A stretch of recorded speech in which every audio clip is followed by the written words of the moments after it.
আর পার্থভূমির কাছে এইসব করা ছাড়া কোনো পথ নেই। তো ও পুরোপুরি code of conduct, election code of কন্ডাক্টকে ভায়োলেশন করছে।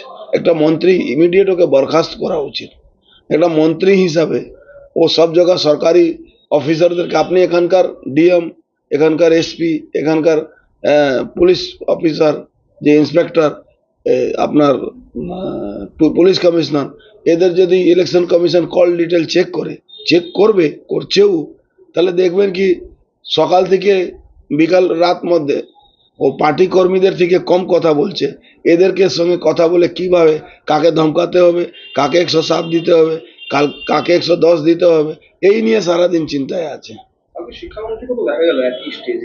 শিক্ষামন্ত্রীকে তো সাসপেন্ড করা উচিত। রাজ্যপাল তো তদন্ত করছেন। শিক্ষামন্ত্রী একটা অশিক্ষিত জায়গার মন্ত্রী, যে অশিক্ষিত জায়গা হলো যেখানে পয়সা দিয়ে চাকরি পাওয়া যায়, সেই জায়গাকার মন্ত্রী।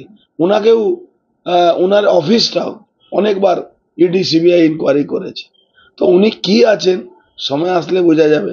নিজের দমদম সিটটা একবার বাঁচান, আর এবার নিশ্চিতভাবে 2026-এ উনি পুনর্নির্বাচন ওনার হবে না। সমাবেশের যে ছবি, সেই ছবি ইতিমধ্যে তিনি দেখেছেন নানা সোশ্যাল মাধ্যমে, সেটা কি জানাবেন কমিশনকে? অলরেডি জানানো হয়ে গেছে, কিছুক্ষণ মধ্যে টুইটও করবো। বলছি, আপনি পার্থকে মন্ত্রী পদ বরখাস্ত দাবি করেন, আর প্রার্থী পদ বাতিল করার দাবি জানাবেন? দেখুন, প্রার্থী পদ তো ইলেকশন কমিশন বাতিল করে।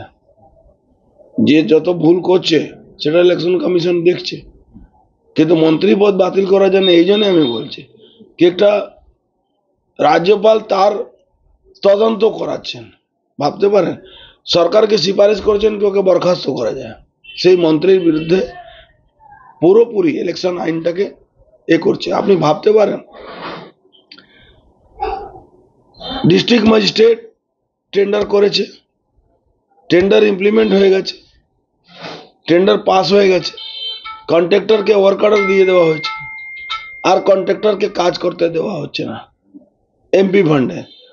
অথচ রাজ্য সরকার যে কাজগুলো